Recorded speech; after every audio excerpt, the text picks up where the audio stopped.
Good morning student. अब हमारा topic आ जाता है बोर की मॉडल की जो परिकल्पना है उसका फोर्थ पार्ट आ जाता है कक्षीय इलेक्ट्रॉन की ऊर्जा। तो कक्षीय जो इलेक्ट्रॉन की ऊर्जा है उसमें क्या कर रहे हैं कि ऊर्जा को हम ई एन से डिनोट करेंगे। तो ई एन से जब हम इसको डिनोट कर देते हैं तो क्या आ जाएगा अब हमारा, देखिएगा, किसी कक्षाओं में फर्स्ट लिख लेंगे हम किसी कक्षा में चक्कर लगा रहे इलेक्ट्रॉन की ऊर्जा उसकी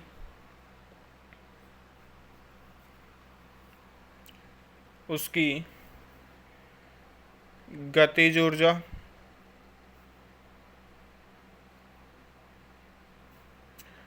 और स्थितिज ऊर्जा के योग के बराबर होता है। स्थितिज ऊर्जा के योग के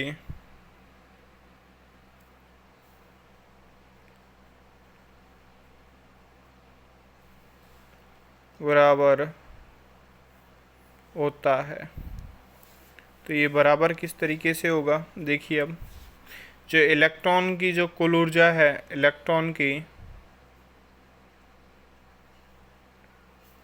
कुल ऊर्जा, जो इलेक्ट्रॉन की कुल ऊर्जा है उसको डिनोट करते हैं ई एन से। क्या कह रहा है इसमें, किसी कक्षा में जो चक्कर लगा रहे इलेक्ट्रॉन की ऊर्जा उसकी गतिज ऊर्जा और स्थितिज ऊर्जा अर्थात काइनेटिक एनर्जी और पोटेंशियल एनर्जी के बराबर होता है। तो इसे हम लिख देंगे के एन और प्लस में you N, equation number 1।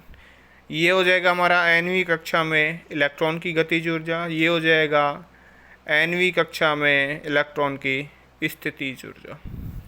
Already हम पढ़ चुके हैं, क्या पढ़ चुके हैं, हम जानते हैं, क्या जानते हैं, बोर की प्रथम परिकल्पना से, बोर की प्रथम परिकल्पना से, ऑलरेडी जो बोर की प्रथम परिकल्पना थी वो क्या थी, वो थी हमारी एम वी एन का स्क्वेयर अपॉन में r n is equal to 1 upon में 4 pi epsilon not z is square upon में आर एन का स्क्वेयर। ये थी हमारी प्रथम परिकल्पना। अब क्या है, हम पढ़ेंगे इसकी जो द्वितीय परिकल्पना है वो। तो इसको क्या लिख सकते हैं हम, इसको हम लिख सकते हैं एम वी एन का स्क्वेयर, आर एन से आर एन कट जाएगा तो क्या बच जाएगा 1 अपॉन में 4 pi epsilon not Z e square upon में आर एन। क्योंकि एक आर एन इधर है, इधर स्क्वेयर है, तो एक बच गया हमारा। अब क्या करेंगे हम, इलेक्ट्रॉन की गतिज ऊर्जा,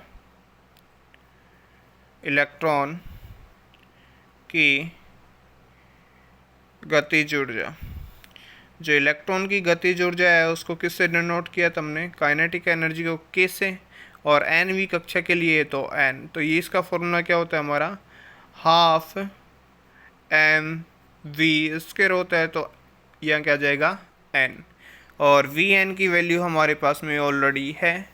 तो ऑलरेडी है तो क्या करेंगे, हम उस वैल्यू को पुट कर देंगे। तो उस वैल्यू को जब हम पुट करते हैं तो क्या जाएगा, हाफ डॉट 1 अपॉन में 4 पाई एप्सिलॉन नॉट, ये हो गया हमारा। देन जेड ई स्क्वेयर और आर एन, ये देखो m v n square, m v n square की वैल्यू ये है, ये एज इट इज मैंने रख दी। ये किसकी वैल्यू होगी, हमारी काइनेटिक एनर्जी। अब क्या करेंगे हम, इलेक्ट्रॉन की स्थितिज ऊर्जा, इलेक्ट्रॉन की स्थितिज ऊर्जा। जो हमारी अब इलेक्ट्रॉन की जो स्थितिज ऊर्जा है वो क्या होगी, U is equal to u n is equal to क्या होता है हमारा 1/4 pi epsilon not Q1 Q2 upon में R।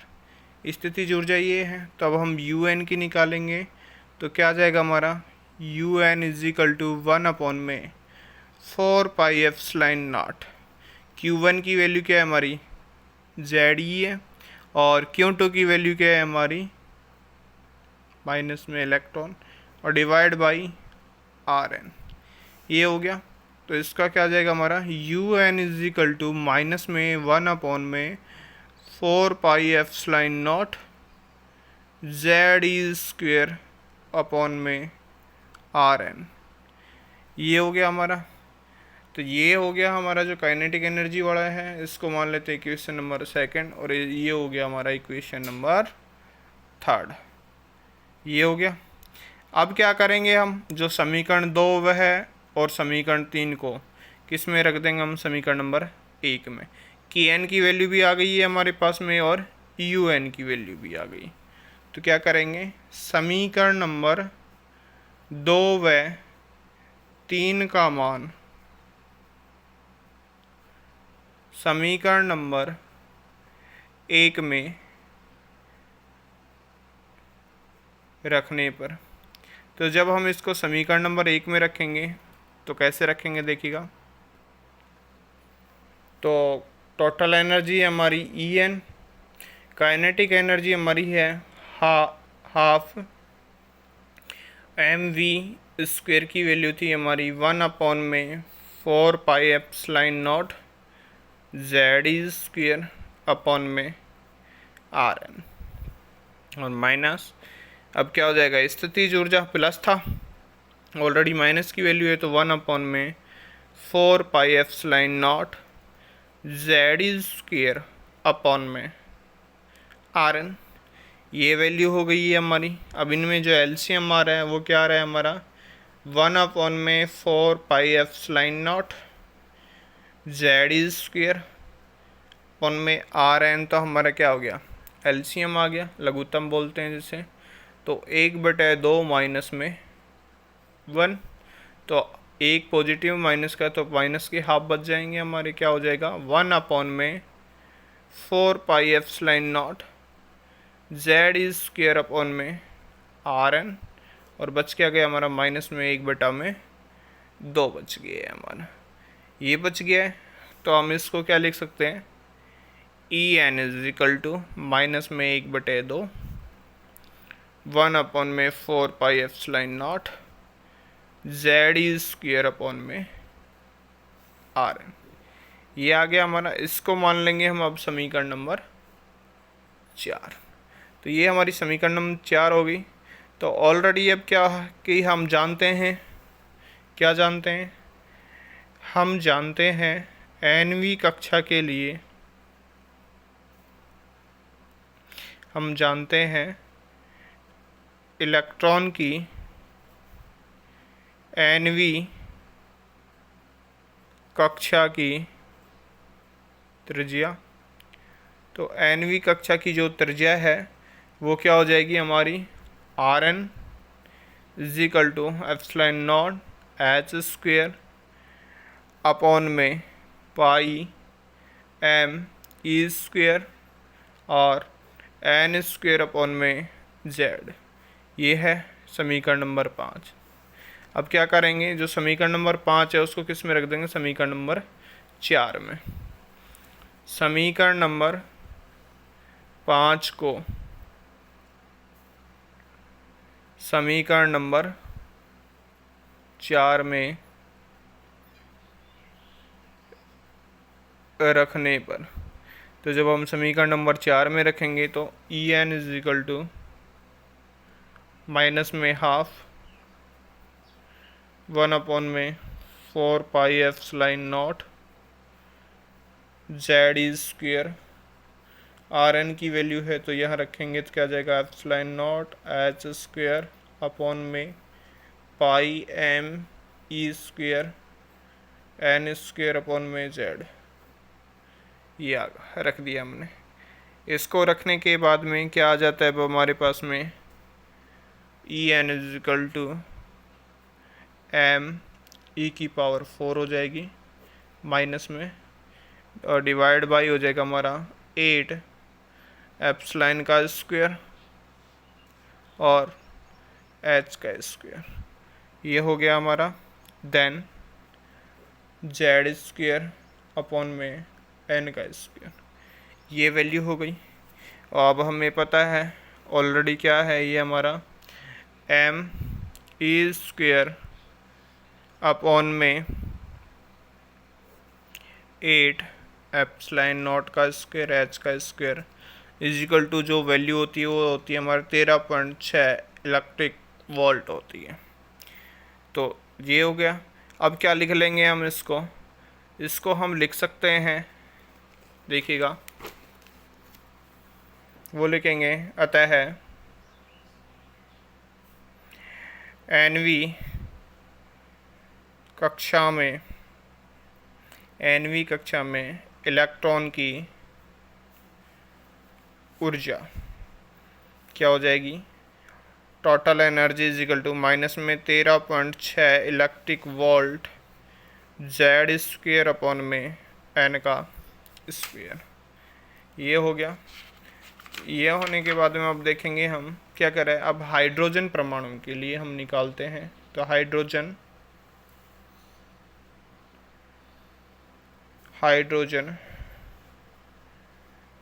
परमाणु के लिए Z इज इक्वल टू 1 हो जाएगा, N इज इक्वल टू 1 2 3 इस तरीके से हम रखेंगे। तो क्या हो जाएगा, पहली कक्षा के लिए